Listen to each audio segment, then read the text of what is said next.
Abduvali Ayubning Tafakkur va Tuzaq nomli kitobidagi kichik tema Oshqulliqqa o'lji bolalar. Ichkirdagi bir universitetda o'qituvchi chog'larimda top-top tirishchan yoshlar bilan uchrashatdim. Ularning ko'pinchisi ulug' g'oyalarga moyil, qizg'in, istiqbolliq navqironlar edi. Ular mendan inglizcha, turkcha o'rganishyapti. Soatlab g'oya, istiqbol, jamiyat va dunyo haqida paranglashdik. Maktabimizda bir tungan o'qituvchining arab tili kursi bor edi. Uyg'ur bolalarni bu yerda bir-biri bilan uchrashib, ayrim jamoatni tashkil qilibdi deb anglaytdim. Orada arabcha o'rgandiganlar ko'plab, inglizcha o'rgandiganlar ozlab qolatdi. O'g'illar namozga, qizlar o'rnishga boshlabla yo'qab ketdi. Qizlar yo'llarda uchrab qolsa, burunqidek qizg'in salom qilmaydi. Topshiriqlarini ishxonada yolg'iz qolsam, o'zi akkirmay, boshqa biriga havola qilib qo'yib ketib qolatdi. Burun uyim kelib kitoblarimni oriyat elib ketadigan, yurtni, urug' tuqqanlari va ota-onalari haqida o'ylaganlarini deb, men bilan qizg'in bas munozir qiladigan bu qiz o'g'illarni boshqachilik qilib qo'ygan omillarning nimalik haqida ba'zida o'ylanib qolatdim. Keyincha ularning jumada men bilan bir sapda bo'lgan bilan amalda allaqachon boshqa bir sapga qaytilib bo'lganligini his qildim. Ammo dars, tadqiqot va sinoqlar bilan ovar bo'lib, astoydil bo'la olmagan ekanman. Bir mezgil o'qituvchilar orasida yilqi yog'liqliq qizlar bilan saqolliq o'g'illar nikoh o'qitib olg'il turibdi degan gap tarqaldi. Sababi qizlar mahramsiz yursa bo'lmaydi degan fatvo ekan. Men ular haqida yomon gumon qilishni xohlamaydigan bo'lg'achqa ifoda bildirmagan edim. Faqat cho'chaklik tirishchan bir qizning bir tungan bilan, sanjilik bir qizning musulmon bo'lgan bir xansu bilan nikoh o'qitganini anglab, bak bearam bo'ldim. Maktabimizning qo'rosidla xansu bilan to'y qilib ajrashib ketgan bir odam bor edi. Shu xansu ayol bilan 3 qizni cho'ng qilib, oxirida ya xansu kuyovlarining qishida tura olmay, ya qirg'anda ballarini tashlab ketolmay, qoroda qachon bir gaplashgidek Uyg'ur uchrar deb aylanib yuratdi. Shuni isbot qilib qarshi chiqqan bo'ldim. Ammo islomda Uyg'ur, xanzu deb millat yo'q. Faqat musulmon, kofir deb ikkili millat bor degan raddiyaga taqobil tura olmadim va millatchilikda ayblandim. Hozir so'rashtirib qarsam, shu chog'da nikohlanganlar asosan ajrashib ketibdi. Hatto bir qiz tug'utliq doktorxonada qilib, amriyi qechib ketibdi. Oliy maktabda men alohida ajr qilgan bolalardan jahiliyat maktablarida o'qimaymiz deb o'qishni tashlagan. Dinni deb kasbini o'rganganlar ichida izdirki borlari barmoq bilan sanog'ichilikla qapti. Xabari tepilganlari o'qib, izdanib, biror kasb yoki fanda yuksalishning yo'lini tanlab olganlar ekan. Darsimda hammasiga mush yo'lni ko'rsatgan edim. Hammasiga hayotda bir ishtiyoq, bir nishon, bir kasbning muhimligini ta'kidlagan edim. Agashganlari uzibdi, agashmaganlari to'zibdi. Ko'pinchisining hatto na hayotlar, na mamatlar qatorida ismi yo'q. Urumchiga qaytib kelgandan keyin studentlar ichida ichkirdikidek undaq top-top yuradigan ixlosman, yog'liqliq, issiq chiroylarni uchratmadim. Men ishlagan maktabda o'limlik bo'lgan bir o'qituvchi ayolning yog'liq ortolmay tartgan azoblariga shohid bo'ldim. Oradan fasllar o'tdi. Zamondarlar emas, zamon o'zgardi. Menmu vatan ichi va sirtidagi oliy maktablarda biror qur o'qib, ishlab, g'arib, mazlum, chorasiz xursingan holda Qashqarga qaytib ketdim. İngilizce kursimga arabcha o'rganishga kelganlarni yana shu ichkirdagi oliy maktabga tavsiya qildim. Ammo ularning ishtonni kalti kiyib, ko'ziga surma surib, soqol qo'yib yurishlari Qashqarning sharoitida bakrak xatarga yaqin tuyulib, eskartgan bo'lsammi, dekkamni yedim. Atrofimda avj olgan hijrat, xalifa, mujohid, shehid degan gaplar menga uch havoda chaqmoq chaqqandek tuyulatdi. Shuning bilan Uyg'urda chettal ishtiyoqi va Uyg'urlik andishisi degan yozmani yozib, hijrat atalg'usi haqida bilganini yozdim.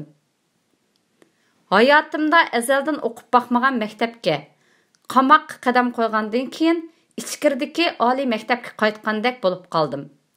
Chunki top-top ixlasmən balalar kirib turatdı. Ularning saqallari qirqilatdi.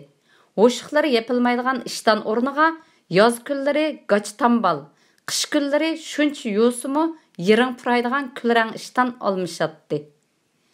Kamerda odam qo'yitadiganға emas, solaydiganga doim uyg'urcha ism chiqatdi va opilsin rangli kiyim kiygan yangi ma'sumlar ko'z oldimda paydo bo'lib, yurakni ezatdi.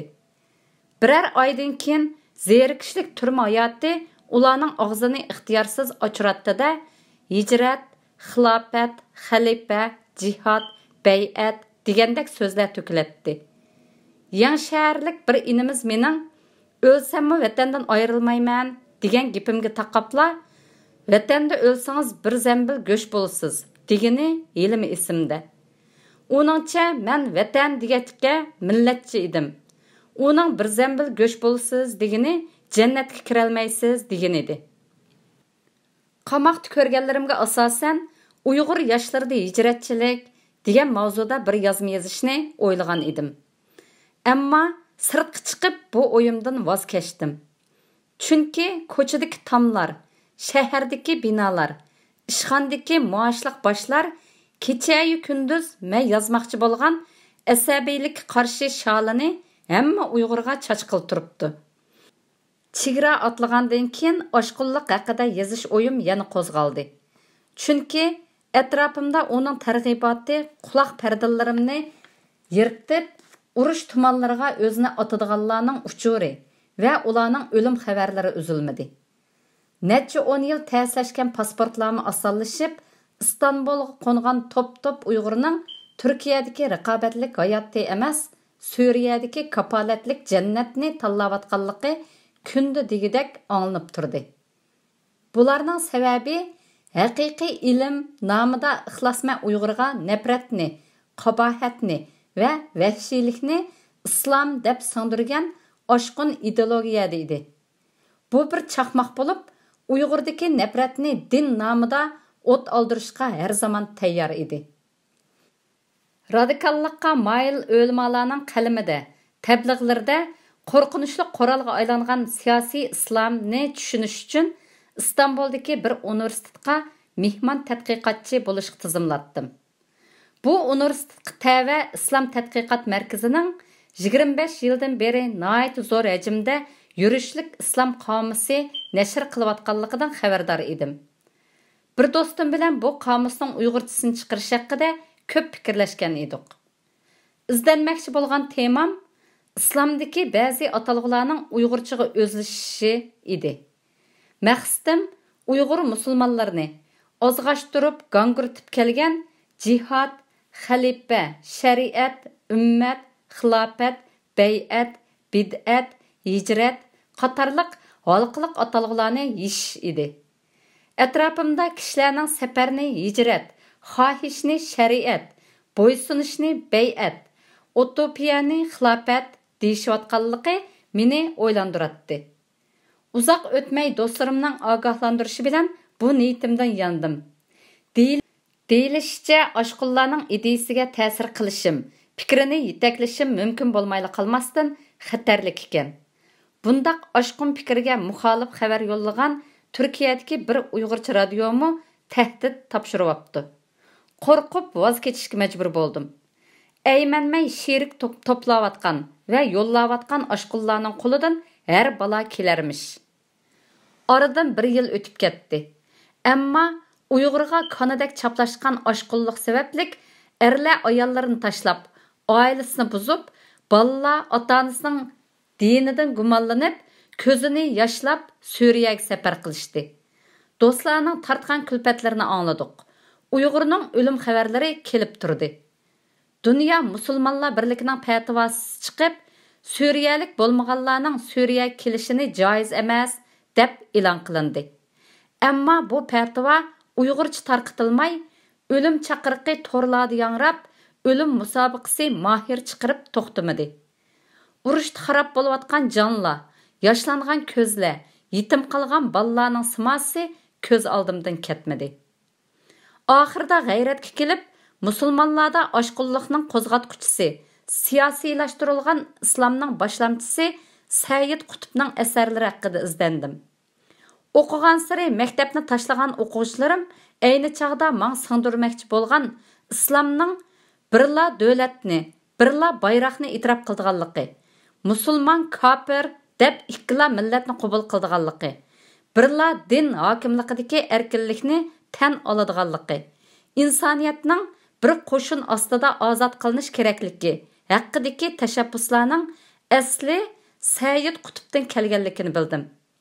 Avval Qutbning "Men ko'rgan Amerika" degan asar haqida yozdim. Ammo to'rdan boshqa hech bir Uyg'urcha matbuotda e'lon qila olmadim. Yozmada bu oshqon siyosiyonning Uyg'ur yoshlarga xarob qilinishga tegishlik bir dunyo, hayotga zid bir davlat, mavjud bo'lmaydigan bir jamoat, mumkinsiz bir kurashning qo'llanmasini o'rgatganligini bayon qildim. Ondan Uyg'urcha Qutbning "Yo'l bu yerda" degan asar haqida to'xtaldim. Oshqulliqning qurboniga aylanib ketgan o'quvchilarimni har o'ylasam yurkim og'riydi. Nima uchun islomni o'zim o'rganib, ularni din deb qabul qilib olgan oshqulliq yo'lidan qaytara olmaganimga echinaman. Ming necha yuz yildan beri millatning kundalik hayoti, tanlashi va kelgusiga ajallik ta'sir ko'rsatib kelayotgan dinimizni o'rganib, yoshlarga yo'l ko'rsatgan bo'lsam, o'quvchilarimni aqliy bir islom tushunchasiga boshlagan bo'lsam, balkim ularni qutqizib qolgan bo'lardim. Asli millat muhim bilganni muhimlarning beshiga tizib, millat burch deb qaraganni burchlarning eng oldiga qo'yib o'rindigan bo'lsam, millatning jini, teni va nomusi bu qadar payxon bo'lmagan. Aziz farzandlarimiz Afg'on tog'lari, Iroq cho'llari va Suriya dalillarida qabrsiz qolmas bo'lg'aydi ehtimol. 2016-yil sentabr Anqara. Vatandagi bir munbarda e'lon qilingan.